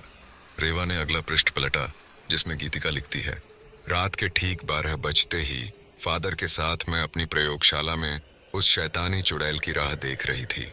बाहर मेरे बूढ़े विश्वास पात्र नौकर को फादर ने हिदायत दी थी कि किसी भी परिस्थिति में दरवाजा मत खोलना, चाहे कितनी भी खौफनाक और डरावनी चीखें सुनाई पड़ें। मैं इस पूरे घर को अपनी पवित्र शक्तियों से बांध रहा हूँ और इस पवित्र जल से इस घर के कोने कोने को सुरक्षित कर रहा हूँ, जिससे चुड़ैल यहाँ प्रवेश नहीं कर सकेगी। जो कहते हुए फादर ने हाथ में पवित्र क्रॉस लेकर मन ही मन मंत्र पढ़ते हुए पूरे घर में जल छिड़क दिया था। आज प्रयोगशाला में गुलाब की सुगंध की जगह चंदन मिश्रित पवित्र जल की खुशबू फैली हुई थी। तभी अचानक काले धुएं का एक गुबार उठने लगा और मांस जलने जैसी असहनीय गंदी बदबू फैल गई। उस शांत वातावरण में एकाएक कुत्तों और बिल्लियों के करुण स्वर में रोने की खौफनाक और भयानक आवाजें गूंजने लगीं, जैसे उन्होंने मृत्यु को बेहद करीब आते हुए देख लिया हो। फादर ने गीतिका के हाथ में पवित्र क्रॉस देकर कहा, किसी भी दशा में इस क्रॉस को गिरने मत देना। धुएं का वह गुबार धीरे धीरे एक भयानक कुरूप बूढ़ी चुड़ैल की आकृति लेने लगा। कहाँ है मेरा शिकार? उसने प्रयोगशाला में किसी को न पाकर क्रुद्ध होकर गीतिका से पूछा। तभी फादर ने उस पर पवित्र जल के छींटे मारे तो वह दर्द से चीखती हुई पीछे हटी और गुर्राकर बोली, तू मुझे डराएगा। फिर वह धुएं का गुबार बनकर फादर के चारों ओर फैल गई। फादर ने उस काले धुएं के बीच क्रॉस उठाकर मंत्र फूंकते हुए चारों दिशाओं में जल छिड़का। एक ही पल में धुएं का वह गुबार छंटने लगा और वह चुड़ैल एक भयानक चीख के साथ पीछे भागी। फादर लगातार मंत्र पढ़ते हुए जल छिड़कते रहे और धीरे धीरे उस शैतानी चुड़ैल की शक्तियां क्षीण होने लगीं। किंतु तभी वह एक काली बिल्ली के रूप में प्रकट होकर क्रोध से गुर्राने लगी और तेजी से फादर पर झपटी। फादर के हाथ से क्रॉस छूटकर जमीन पर गिर पड़ा। तो मेरा कुछ नहीं बिगाड़ सकता, अब मैं तेरा खून पी जाऊंगी। ये कहते हुए वह चुड़ैल उसी काली बिल्ली के रूप में फादर के सामने खड़ी होकर भयानक आवाज में गुर्राने लगी। तू कुछ नहीं कर सकती, वापस जा किताब के अंदर। कहते हुए फादर ने मंत्र पढ़कर उस बिल्ली पर जल के छींटे डाले। पवित्र जल के छींटे पड़ते ही बिल्ली बनी चुड़ैल दर्द से बिलबिला उठी, जैसे जलते हुए अंगारे किसी ने उस पर फेंक दिए हों। गीतिका ने अवसर देखकर बिल्ली के सामने क्रॉस ले जाकर उसे दिखाया तो वह गुर्राने लगी और पीछे हटने लगी। तभी फादर ने गिरे हुए क्रॉस को उठाकर मंत्र पढ़ा और बिल्ली बनी चुड़ैल पर कुछ अभिमंत्रित दाने फेंके, जिससे चुड़ैल वापस अपने असली कुरूप और डरावने रूप में आ गई। किताब में वापस चली जा, कहते हुए फादर लगातार मंत्र पढ़ते हुए पवित्र जल उस पर छिड़कते जा रहे थे। अपनी सारी शक्तियों को अपने शरीर में केंद्रित करने के कारण फादर एंड्रियल थोड़े कमजोर होने लगे। यह बात दुष्ट चुड़ैल भांप गई और उसने फादर की इस कमजोरी का फायदा उठाकर उनकी शक्तियों को एक डिब्बे में कैद कर लिया। फिर उसने फादर के गले में अपने पैने नाखून घुसा दिए। तभी फादर ने अपने गले में बंधे क्रॉस को चुड़ैल के सामने लाकर पूरी शक्ति से मंत्र पढ़ा और बचे हुए जल को उस पर छिड़क दिया। फादर के गले से अपने हाथ हटाते ही चुड़ैल मानो अग्नि में जलने लगी। अपनी क्षीण होती ताकत को पाने के लिए वह मानव खून पीने को बेताब होकर गीतिका पर झपटी। गीतिका के हाथ से क्रॉस दूर जा गिरा और चुड़ैल ने अपने पैने दांत उसकी गर्दन में गड़ा दिए। गीतिका जोर से चीखी। बाहर खड़े बूढ़े नौकर से इतनी खौफनाक चीखें सुनकर रहा नहीं गया और उसने दरवाजा खोलने का प्रयास किया। बूढ़े नौकर को देखते ही चुड़ैल क्रोध से भर उठी और गीतिका को छोड़कर उसकी ओर झपटी। तभी मरते हुए फादर ने अपनी आखिरी बची शक्ति से उस पर पवित्र जल छिड़का। दर्द से तड़पकर चुड़ैल धुएं का गुब्बार बनकर किताब में समा गई। माय चाइल्ड, अब मेरे पास ज्यादा समय नहीं है। इस चुड़ैल की काली शक्तियों के प्रभाव से मरने के पश्चात मेरी आत्मा भी इस किताब में कैद हो जाएगी। जैसे ही मेरी मृत्यु हो, तुम इस किताब को कहीं दूर ले जाकर जला देना। फादर ने जैसे तैसे कहा। मेरी सारी शक्तियां उसने इस डिब्बे में कैद कर दी हैं। यह किसी बुरी ताकत के हाथ नहीं लगनी चाहिए। इसे कहीं सुरक्षित स्थान पर छुपा देना। मुझे अफसोस है कि मैं उन सभी आत्माओं को इस किताब की कैद से मुक्त नहीं कर सका और स्वयं इसमें कैद हो जाऊंगा। यह कहते ही फादर ने दम तोड़ दिया और उनकी आत्मा भी इस किताब में कैद हो गई। रेवा ने जैसे ही पढ़ने के लिए अगला पृष्ठ पलटा, दिव्य रोशनी से नहाई हुई एक पवित्र आत्मा उसमें से निकलकर रेवा के पास आ बैठी। वह आत्मा फादर एंड्रियल की थी। रेवा ने आगे पढ़ा जहां गीतिका ने लिखा था, अचेत होते होते मैंने अपने बूढ़े नौकर से कहा कि वह डिब्बा जिसमें फादर की पवित्र शक्तियां कैद हैं, उसे लाल कपड़े में बांधकर बगीचे के सूखे कुएं में डाल दे और बरगद के नीचे फादर की मृतदेह को दफनाकर उनके बेटे को यहाँ आने की खबर करे।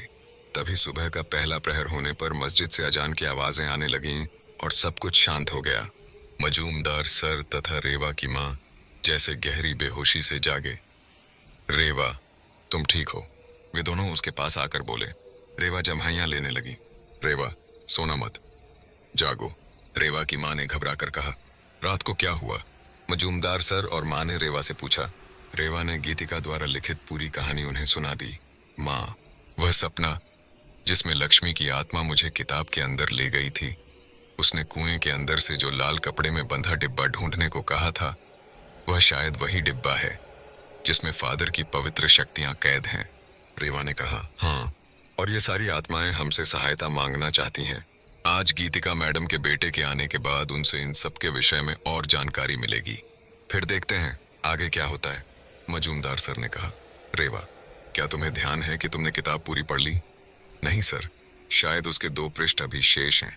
आज की रात ये सब तुम्हारे साथ फिर से घटेगा, लेकिन इसके बाद शायद ये सारी आत्माएं हमारे साथ मिलकर हमें इस किताब से छुटकारा दिलाने वाले समाधान तक पहुंचा देंगी, ऐसा मेरा मन कहता है, रेवा की माँ ने कहा।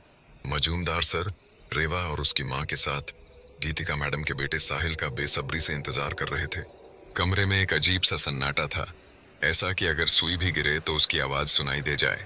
समय काटे नहीं कट रहा था। दीवार पर लगी बड़ी सी घड़ी की टिक टिक की आवाज एक खौफ पैदा कर रही थी। मजूमदार सर बार बार घड़ी की ओर देख रहे थे और बेचैनी से इधर उधर चहलकदमी कर रहे थे। रेवा की आंखें रात भर जागने की वजह से बोझिल हो रही थीं और उसकी माँ का चेहरा चिंता से पीला पड़ गया था। तभी पोर्च में एक कार आकर रुकी। कार से उतरकर एक युवक तेज कदमों से मजूमदार सर की ओर बढ़ा। यह युवक और कोई नहीं बल्कि साहिल था, प्रोफेसर गीतिका मैडम का बेटा। नमस्कार सर, साहिल ने मजूमदार सर का अभिवादन किया। नमस्कार, आइए बैठिए, कहकर मजूमदार सर ने साहिल को कुर्सी पर बैठने का इशारा किया। यह रेवा है, नेशनल लाइब्रेरी में लाइब्रेरियन के पद पर कार्यरत है, और ये रेवा की माता जी हैं। मजूमदार सर ने साहिल का परिचय कराया। जी कहिए मजूमदार जी, आप फोन पर क्या बात करना चाह रहे थे? साहिल ने पूछा।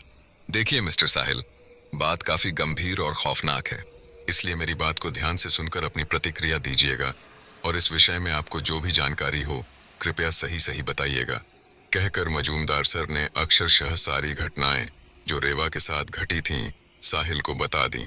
मजूमदार सर की बातें सुनते हुए अचरज से साहिल के चेहरे के भाव बदलते जा रहे थे। उसके लिए यह विश्वास करना कतई मुमकिन नहीं था कि उसकी माँ का इतना घिनौना चेहरा भी हो सकता है। सर, ये सारी बातें सुनकर मेरे पैरों तले जमीन खिसक गई है। मैं सच कहता हूँ, इस बारे में मुझे जरा भी जानकारी नहीं है। हाँ, यह जरूर है कि जब मुझे घर के बुजुर्ग नौकर रामदीन काका ने बुलावा भेजा था, तब वहां जाकर मैंने माँ को बहुत ही घायल अवस्था में उनकी प्रयोगशाला में पाया था। माँ के अंतिम शब्द यही थे कि मैं उनकी लाइब्रेरी की तमाम किताबों को कहीं दूर फेंक आऊं या जला दूं, किंतु किताबों को जलाना या किसी अनजान जगह पर फेंक देना मुझे उचित नहीं लगा। मुझे लगा कि इतनी ज्ञानप्रद पुस्तकों से अगर किसी का जीवन संवर सकता है तो इन्हें नष्ट क्यों किया जाए। बस यही सोचकर मैंने माँ की मृत्यु के पश्चात उनकी आज्ञा की अवहेलना करके इन किताबों को आपकी लाइब्रेरी में दे दिया, साहिल ने बताया। इससे ज्यादा मैं कुछ नहीं जानता, किंतु शायद वह बूढ़ा नौकर सब जानता होगा। मैं उसे यहाँ बुलवाता हूँ। बूढ़े नौकर रामदीन के आने के बाद उसने उन सभी बातों की पुष्टि कर दी जो रेवा द्वारा पढ़ी गई गीतिका मैडम की उस रहस्यमयी और खौफनाक किताब में लिखी थी। रामदीन ने यह भी बताया कि फादर एंड्रियल की मौत के बाद उनकी पवित्र शक्तियों को लाल कपड़े में बांधकर उसने ही बगीचे के सूखे कुएं में छुपाया था, ताकि वे किसी गलत हाथों में न पड़े। तो क्या रेवा को इस प्रकार उस रहस्यमयी खौफनाक किताब तक पहुंचाना और उसे पढ़ने के लिए प्रेरित करने के पीछे उन असहाय मृत आत्माओं का कोई ऐसा मकसद था जिससे उन्हें उस किताब से मुक्ति मिल सके? बहुत से अबूझ रहस्यों पर से आज की रात पर्दा उठने वाला था। रामदीन के साथ जाकर साहिल और मजूमदार सर ने गीतिका मैडम के घर के उस बगीचे के सूखे कुएं से लाल कपड़े में बंधे डब्बे को ढूंढ निकाला और उसे लेकर वे सब रात तक रेवा के घर पहुंच गए। साहिल के साथ बूढ़ा नौकर रामदीन भी उन तीनों के साथ रेवा के घर रुक गया। बेटा, वो शैतानी चुड़ैल बहुत ताकतवर है, उससे बचना इतना सहज न होगा, रामदीन ने साहिल से कहा। हाँ काका, लेकिन हमारे हाथ में कुछ नहीं है। ये सब तो वे आत्माएं रेवा जी से जबरदस्ती करवा रही हैं। अब ईश्वर पर भरोसा करके देखते हैं कि उस अभिशापित किताब में माँ ने अंत में क्या लिखा है, साहिल ने कहा। डरिए मत साहिल जी, वे सारी आत्माएं ही हमारी रक्षा कर रही हैं। वे हमें कोई नुकसान नहीं पहुंचाएंगी और उस शैतानी ताकत का सामना करने में रेवा की मदद करेंगी, क्योंकि अभी तक उन्होंने रेवा का कोई अहित नहीं किया है। अब मान लीजिए, Sunday investigated है। मजूमदार सर ने दोनों का डर दूर करने का प्रयास किया। सब रेवा के कमरे में रात के 12 बजने का इंतजार कर रहे थे। टेबल पर पड़ी वह लाल जिल्द वाली किताब और उसकी जिल्द पर बनी वह लड़की आम किताबों के समान ही लग रही थी। और कुछ ही समय बाद जैसे ही घड़ी ने 12 बजाए, वही गुलाब के परफ्यूम जैसी तीव्र खुशबू कमरे में तैरने लगी। ये थी आज, किंतु उस सुगंध से कोई अचेत नहीं हुआ। रेवा को छोड़कर सबके सब खौफजदा थे। तभी उस लाल किताब में हलचल हुई। उसकी लाल जिल्द चमकने लगी और टेबल धीरे धीरे खिसकने लगी। टेबल को अपने आप खिसकते देख रेवा की माँ की चीख निकल पड़ी। वे सब भयाक्रांत होकर सिमट कर बैठ गए। तभी खट से आवाज हुई और कमरे का दरवाजा बंद हो गया। लाल खौफनाक किताब के पृष्ठ तेजी से फड़फड़ाने लगे और उसमें से निकलकर सारी आत्माएं बाहर आकर रेवा के करीब खड़ी हो गईं। लेकिन आज वे सारी आत्माएं रो नहीं रही थीं। तभी किताब से निकलकर एक बड़ी काली चमगादड़ बहुत ही डरावनी आवाज में चीखने लगी और कमरा एक साथ ढेर सारे लोगों की भयानक हंसी से गूंज उठा। लंबे बालों से अपना आधा चेहरा ढंके वह लक्ष्मी की आत्मा रेवा के बिल्कुल सामने जाकर खड़ी हो गई और हीन हीन हीन हीन भयंकर रूप से हंसते हुए हवा के समान रेवा के शरीर में प्रवेश कर गई। फिर अलमारी के ऊपर रखे उस लाल कपड़े में बंधे डब्बे को कसकर पकड़ लिया। रेवा ने किताब को वहीं से पढ़ना शुरू किया जहां से कल छोड़ा था। पृष्ठ खुलते ही चमकते हुए रेडियम जैसे लाल अक्षरों से दिव्य प्रकाश फैला और उसमें से नहाई हुई फादर एंड्रियल की आत्मा प्रकट हुई। उसने रेवा के शरीर में घुस चुकी लक्ष्मी के सिर पर हाथ फेरा। फादर की तरफ कातर दृष्टि डालते हुए रेवा फूट फूट कर रो पड़ी और तभी करीब खड़ी सारी आत्माओं के एक स्वर में रोने की खौफनाक आवाज से कमरा गूंजने लगा। लेकिन यह क्या? रोते रोते वही खौफनाक हंसी, रोंगटे खड़े कर देने वाली डरावनी हंसी। हंसते हुए रेवा ने फादर की तरफ देखा और लाल कपड़े को खोलकर उसमें रखे डब्बे का ढक्कन खोल दिया। डब्बे का ढक्कन हटते ही उसमें रखा पवित्र क्रॉस फादर की आत्मा के हाथ में आ गया और उसमें से निकलती रंग बिरंगी रोशनी ने पूरे कमरे में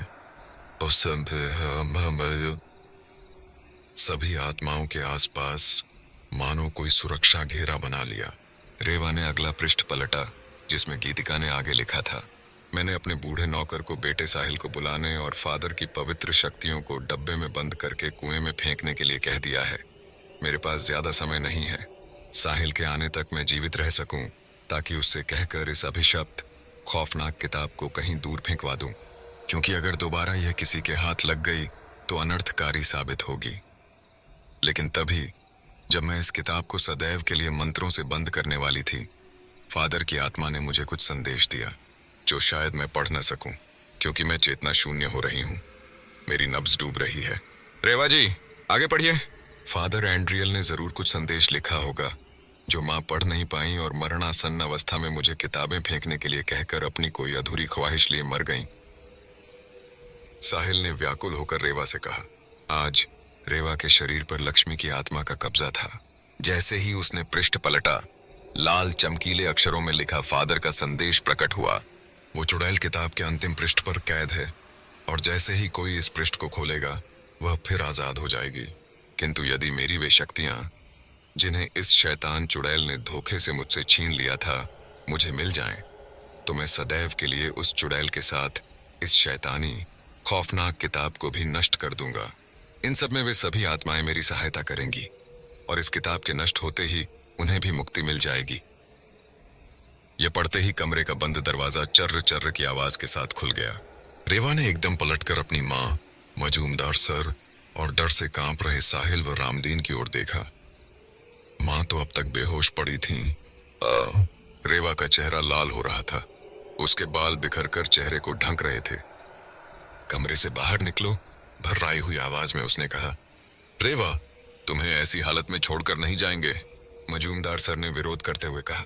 यह सुनते ही रेवा का शरीर मानो हवा में लहराया और उसने मजूमदार सर को कसकर धक्का दिया, जिससे वे दरवाजे के बाहर गिर पड़े। बाहर निकलो, फिर से हवा में झूल रही रेवा के शरीर में समाई लक्ष्मी की आत्मा ने घरघराती आवाज में कहा और अचेत माँ को उठाकर बाहर कुर्सी पर पटक दिया। साहिल और रामदीन के बाहर जाते ही भड़ाक की आवाज के साथ दरवाजा अंदर से लॉक हो गया। कमरे के अंदर जैसे ही लक्ष्मी की आत्मा ने रेवा के शरीर का इस्तेमाल करते हुए वह अंतिम पृष्ठ खोला जिसमें वह शैतान चुड़ैल कैद थी। पृष्ठ खुलते ही बदबूदार काले धुएं का गुबार पूरे कमरे में छाने लगा। चमगादड़ें ची ची ची ची करके भयभीत होकर इधर उधर उड़ने लगीं। धुआं धीरे धीरे एक कुरूप बदसूरत बूढ़ी चुड़ैल के रूप में बदल गया। कमरे में फैली फादर की पवित्र शक्तियों के सुरक्षा घेरे में चुड़ैल का शरीर झुलसने लगा और वह झटपटाती हुई एक काली बिल्ली का रूप धारण कर खिड़की की ओर भागी। लेकिन तभी रेवा के शरीर में घुसी लक्ष्मी की आत्मा ने अपने लंबे हाथों से उस बिल्ली को दबोच लिया। चुड़ैल अपने असली रूप में आ गई, किंतु किताब में कैद होने के कारण वह किसी भी जीव का खून नहीं पी पाई थी, जिससे उसकी शक्तियां क्षीण हो रही थीं। फादर की आत्मा ने अपनी पवित्र शक्तियों से उस चुड़ैल को वापस किताब में कैद कर दिया और क्रॉस के नुकीले भाग को किताब के ऊपर रख दिया। कुछ ही पलों में किताब धू धू करके जलने लगी और आग की लपटों में भस्म हो गई। किताब के जलकर भस्म होते ही कमरे का दरवाजा खुल गया। भागकर कमरे में आए मजूमदार सर ने देखा कि रेवा उनके सामने खड़ी थी। बगीचे में बरगद के पेड़ के नीचे दफन सारे मृत शरीरों का अंतिम संस्कार करो। भर्राई हुई आवाज में रेवा बोली।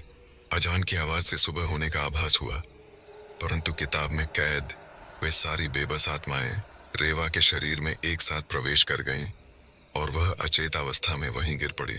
सुबह सूरज निकलते ही मजूमदार सर, साहिल और बूढ़े रामदीन ने गीतिका मैडम के घर के बगीचे में जाकर बरगद के पेड़ के नीचे खुदाई की। वहां से सभी कंकाल निकालकर विधिवत उनका दाह संस्कार किया और फादर एंड्रियल के अवशेषों को सम्मानपूर्वक कॉफिन में रखकर चर्च के पास स्थित कब्रिस्तान में दफना दिया। यह सब करने के बाद जब वे लौटे तो उन्होंने रेवा को बिल्कुल स्वस्थ अवस्था में पाया। इस प्रकार रेवा द्वारा उस रहस्यमयी, खौफनाक और अभिशप्त किताब के नष्ट होते ही उन असहाय किताब में कैद निरीह आत्माओं को मुक्ति मिल गई। तो दोस्तों, यह कहानी यहीं पर समाप्त होती है। लेकिन रुको, कहाँ जा रहे हो? आपके लिए और भी कुछ है। मैं आपके साथ एक अनुभव साझा करना चाहता हूँ। यह कहानी सच्चाई पर आधारित है जो हमने स्वयं अनुभव की है। इसमें भूत प्रेत जैसा कुछ नहीं दिखा, परंतु कुछ ऐसा महसूस हुआ जो सामान्य नहीं था। जो जैसा महसूस किया वह आपके सामने रख रही हूँ। पात्र काल्पनिक हैं और कहानी के रूप में ढाल दिए गए हैं, परंतु अनुभव सच्चा है। अगर आप में से किसी के साथ ऐसा कुछ घटा हो तो कृपया अपना अनुभव साझा करें। अहमदनगर में मनीष का अनुभव। पुणे से ट्रांसफर होकर आए मनीष को अहमदनगर में 1 हफ्ता हो चुका था। उसे IDBI बैंक की रीजनल हेड की पोस्ट पर प्रमोशन देकर अहमदनगर भेजा गया था, पर अभी वह होटल में रह रहा था क्योंकि बैंक की ओर से मिलने वाला फ्लैट अब तक उसे अलॉट नहीं हुआ था। मनीष की माँ, पत्नी और बेटी अभी पुणे में ही थे। बड़ा बेटा मुंबई के मेडिकल कॉलेज से MBBS कर रहा था और वहीं हॉस्टल में रहता था। फ्लैट के अलॉटमेंट में समय लगते देख मनीष के एक सहकर्मी ने राय दी, यार कब तक होटल के कमरे में अकेले रहोगे? कुछ वक्त के लिए करीब की एक टाउनशिप में मेरे परिचित डॉक्टर का फुल फर्निश्ड डुप्लेक्स खाली पड़ा है। चाहो तो जब तक फ्लैट अलॉट नहीं होता फैमिली को बुलाकर वहां रह सकते हो। मनीष ने समय की नजाकत देखते हुए हाँ कर दी, क्योंकि बेटी शिवी 10वीं कक्षा में थी और उसका एडमिशन कराना जरूरी था। जब मनीष ने अपनी पत्नी सीमा से बात की तो वह भी राजी हो गई। अगले दिन रविवार था तो तय हुआ कि सुबह मकान देख लिया जाए। नियत समय पर मनीष और शर्मा जी वहां पहुंचे। टाउनशिप काफी अच्छी थी और करीब 20 स्टार डुप्लेक्स वहां बने हुए थे। सिक्योरिटी भी काफी अच्छी थी। टाउनशिप के मेन गेट से घुसते ही बड़ा सा शिवजी का मंदिर था। घर की चाबियां लेकर स्टेट एजेंट आ गया और मेन गेट से कुछ 50-60 कदम चलने के बाद वे लोग मकान के सामने थे। 2 मंजिला डुप्लेक्स ठीक ठाक दिख रहा था। छोटे से पोर्च के दोनों तरफ क्यारियां बनी हुई थीं। गेट पर बोगनवेलिया की बेल चढ़ी थी, पर काफी समय से खाली होने के कारण सारे पेड़ पौधे सूख चुके थे। सूखे पत्तों का ढेर देखकर लग रहा था कि सफाई भी पता नहीं कब से नहीं हुई थी। गेट से घुसते ही पश्चिम दिशा में 2 दरवाजे थे, पहला जाली का और दूसरा लकड़ी का। बहरहाल ताला खोलकर वे लोग अंदर पहुंचे। बड़ा सा हॉल, डाइनिंग एरिया और उससे जुड़ा हुआ एक छोटा कमरा तथा दूसरी तरफ किचन था। किचन के अंदर की तरफ के दरवाजे से जाते ही पूरी तरह से कवर्ड बरामदा था। छोटे कमरे में रोशनी ना के बराबर थी। वहां बस एक छोटी सी खिड़की थी, लेकिन पीछे ढंका हुआ बरामदा होने के कारण पर्याप्त रोशनी नहीं आ रही थी। हॉल से ऊपर जाने के लिए घुमावदार सीढ़ियां थीं, जिनकी साइड की दीवारों पर आदमकद तस्वीरें लगी थीं। इन तस्वीरों में कुछ अजीब और डरावने से चेहरे वाले ग्रामीण परिधान पहने स्त्री पुरुषों के चित्र बने हुए थे। ऊपर भी 2 कमरे थे, एक पीछे और एक सामने की तरफ। पीछे वाले कमरे से जुड़ा हुआ एक जालियों से ढंका बरामदा था, जबकि ऊपर खुली छत थी। घर पूरी तरह से फर्निश्ड था। घर में कदम रखते ही मनीष को कुछ अच्छा महसूस नहीं हुआ। घर बहुत गंदा हो रहा था, शायद काफी समय से बंद था और जाने से पहले वहां जो भी रहता था बहुत सारा फालतू सामान छोड़ गया था। डुप्लेक्स की जिस रो में डॉक्टर का घर था, उसके ठीक पीछे बड़ा सा नाला बहता था और शायद यही वजह थी कि पूरे घर को बारीक लोहे वाली जालियों से कवर करके रखा गया था। मनीष ने घर का वीडियो बनाकर सीमा को दिखाया तो उसने सलाह दी, अभी तो शिफ्ट कर लेते हैं, फिर जैसे ही फ्लैट अलॉट होगा छोड़ देंगे। छोटी सी श्री सत्यनारायण भगवान की कथा करवाकर अगले हफ्ते मनीष अपनी माँ, सीमा और बेटी के साथ इस घर में शिफ्ट हो गया। माँ की उम्र 70 वर्ष थी और डायबिटिक पेशेंट होने के कारण बीमार रहती थीं, पर अपना काम धीरे धीरे कर लेती थीं। माँ को सीढ़ियाँ चढ़ने में दिक्कत होती थी, इसलिए नीचे वाले कमरे को माँ के हिसाब से व्यवस्थित कर सबसे पहले उन्हें वहां शिफ्ट किया ताकि वे आराम कर सकें। घर को व्यवस्थित करते करते सब थक चुके थे। बाहर से खाना मंगवाकर खा लेने के बाद मनीष और सीमा सोने की तैयारी करने लगे। ऊपर के पीछे वाले कमरे में खाना खाकर शिवी सोने जाने लगी तो बोली, मम्मा ये पेंटिंग्स कितनी अजीब है ना। सीमा ने गौर से उन तस्वीरों को देखा तो एक पल को उसे भी भय सा लगा। उन तस्वीरों के ऊपर लगे पीले बल्ब की रोशनी में वे रात को और भी डरावनी लग रही थीं। पर शिवी को समझाते हुए बोली, अरे नहीं बेटा, कहाँ अजीब है, कुछ नहीं, तुम सो जाओ। ऊपर जाते हुए सीमा बिना उन तस्वीरों को देखे ही तेजी से सीढ़ियां चढ़ गई और बोली, मनीष तुमने देखा, वो पेंटिंग्स कुछ अजीब सी हैं। अपन ऐसा करेंगे, उनकी जगह उस फ्रेम में भगवान की और शिवी की फोटो लगा देंगे। बहुत थके होने के बावजूद भी पता नहीं क्यों रात भर किसी को भी ठीक से नींद नहीं आई। सुबह उठने पर चारों का सिर भारी था। सीमा किचन में चाय बनाने गई तो देखा कि रात का रखा खाना इधर उधर बिखरा हुआ था। दाल चावल के डब्बे गिरे पड़े थे। माँ बोली, बेटा रात को बड़ी खट्टर पटर हो रही थी, मैंने देखा बहुत बड़े बड़े चूहे घूम रहे थे। खैर सुबह सब अपने नित्य कर्मों में लग गए। मनीष बैंक चला गया। शिवी का स्कूल खुलने में अभी 7 दिन बाकी थे तो वह कभी मम्मा का हाथ बंटाती, कभी दादी से बातें करती और टीवी देखती। दिनचर्या यूं तो सामान्य हो गई, पर सीमा को पता नहीं क्यों उस घर में कुछ असामान्य लगता। मनीष से कहती तो वह बोलता, अभी सब नया नया है इसलिए तुम्हें ऐसा लग रहा है, थोड़ा बाहर निकला करो, आसपास दोस्ती हो जाएगी तो मन लग जाएगा। सीमा सोचती, हाँ सच ही तो है। वहां आए अभी महीना भर ही हुआ था कि एक सुबह 6 बजे सीमा नीचे आई तो देखा माँ बिस्तर से नीचे गिरी बेहोश पड़ी हैं। माँ माँ, सीमा चीखी। उसने जैसे तैसे माँ को उठाया। सीमा की चीख सुनकर मनीष भी भागता हुआ नीचे आया। माँ की शुगर चेक की जो थोड़ी कम थी, उन्हें ग्लूकोज का पानी पिलाया। जब वे बोलने लायक हुई तो सीमा ने पूछा, माँ आप कैसे गिर गईं? माँ बोली, बेटा कुछ याद नहीं, बाथरूम जाना था, उठी तो ऐसा लगा कोई यहाँ पर है और पता नहीं क्या हुआ, कैसे गिर गई। मनीष बोला, शायद शुगर ज्यादा कम हो गई होगी, चक्कर आ गया होगा और इसलिए गिर गई होंगी। सीमा, अब रात को इंसुलिन का कम डोज लगाना। सीमा बोली, लेकिन मनीष इंसुलिन तो उतनी ही लगाई थी जितनी हमेशा लगाते हैं और इसके पहले तो ऐसा कभी नहीं हुआ। अरे हो गया होगा, ज्यादा मत सोचो। माँ को लगी नहीं, यही बड़ी बात है, मनीष बोला। शिवी शिवी बेटा नीचे आओ, आजकल अकेली ऊपर क्या करती रहती हो? सीमा ने शिवी को आवाज दी। मनीष, पिछले कुछ दिनों से शिवी भी बहुत चुपचाप रहने लगी है, कमरे से बाहर ही नहीं आती, न दादी से बात करती है न टीवी देखती है, हर वक्त सोती रहती है। वह पहले तो ऐसी नहीं थी। उससे कहती हूँ बाहर जाओ, दोस्ती करो, तो कह देती है कि कोई मेरे बराबर का यहाँ है ही नहीं, किससे दोस्ती करूं? मुझे उसका व्यवहार बड़ा अजीब लगता है। सीमा, शिवी बड़ी हो रही है और यूं भी अभी कुछ दिनों में उसका स्कूल खुल जाएगा, सोती है तो सो लेने दो, फिर तो पढ़ाई ही करनी है। तुम्हें भी यह क्या फिजूल की बातें सूझने लगी हैं आजकल? पर सीमा को न जाने क्यों सब अजीब सा लगने लगा। सीढ़ियों पर लगी पेंटिंग्स की तरफ देखने में वह भय सा महसूस करती, लगता जैसे पेंटिंग के अंदर से वे आदमी और औरतें उसे ही घूर रहे हैं।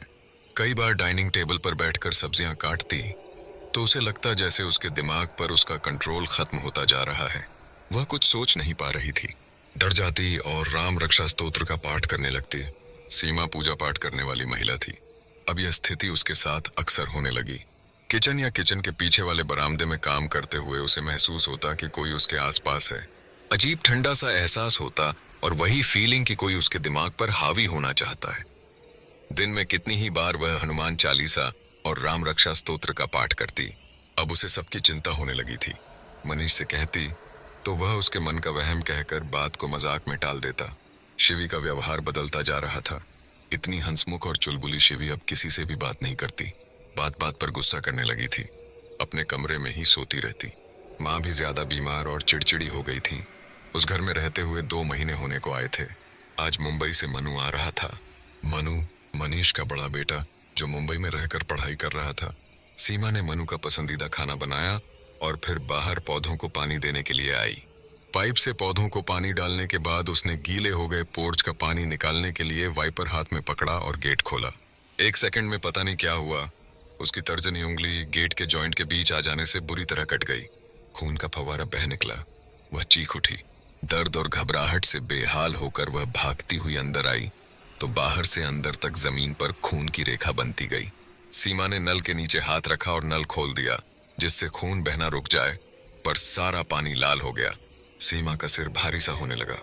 उसे कुछ समझ नहीं आ रहा था। तभी उसकी चीख सुनकर शिवी आई। अरे मम्मा, आपको तो बहुत कट गया। शिवी उसे पास की एक क्लिनिक में ले गई। सीमा की उंगली की नसें कट गई थीं। टिटनेस का इंजेक्शन और टांके लगवाकर वे घर आ गए। घर आने के बाद माँ को खाना खिलाने से पहले सीमा जब उन्हें इंसुलिन लगाने लगी तो माँ बोली, सीमा, यहाँ सामने कई बार कोई दिखता है मुझे, शायद भैरू बाबा हैं। पूर्णिमा को हम भैरू बाबा के मंदिर में नारियल और प्रसाद चढ़ा देंगे। और ये तुम्हारी उंगली को क्या हो गया? अचानक इस तरह उंगली में चोट लगने से सीमा थोड़ी परेशान थी। अब माँ की यह बात सुनकर वह और चिंतित हो गई, पर माँ को समझाते हुए बोली, हाँ माँ, अपन प्रसाद चढ़ा देंगे। कुछ देर बाद मनु भी आ गया। उसके आने के बाद सीमा सब कुछ भूलकर उसकी ढेर सारी बातों में खो गई। 2 दिन बाद सीमा की मौसी के बेटे की शादी थी। माँ जा नहीं सकती थी, इसलिए उन्हें खाना खिलाकर जल्दी लौटने का कहकर वे चारों शादी अटेंड करने चले गए। पर न जाने क्यों सीमा को ऐसा लगने लगा कि उन्हें वापस चलना चाहिए। उसने मौसी से माफी मांगी और वे घर लौट आए। दरवाजा खोलते ही माँ के कमरे में नजर पड़ते ही मनु चिल्लाया, दादी! दादी गिरी पड़ी हैं। सब भागकर वहां पहुंचे। माँ को उठाया। माँ, माँ! देखा तो माँ को काफी खरोंचें आ गई थीं। वे कुछ बोल भी नहीं रही थीं, बस एकटक सबको देख रही थीं। उन्हें बिस्तर पर लिटाकर मनु ने उनकी ड्रेसिंग की। दादी, आप कैसे गिर गईं? मनु ने पूछा। माँ ने बस सामने की तरफ इशारा किया और आंख बंद कर ली। माँ को सुलाकर वे सब भी सो गए।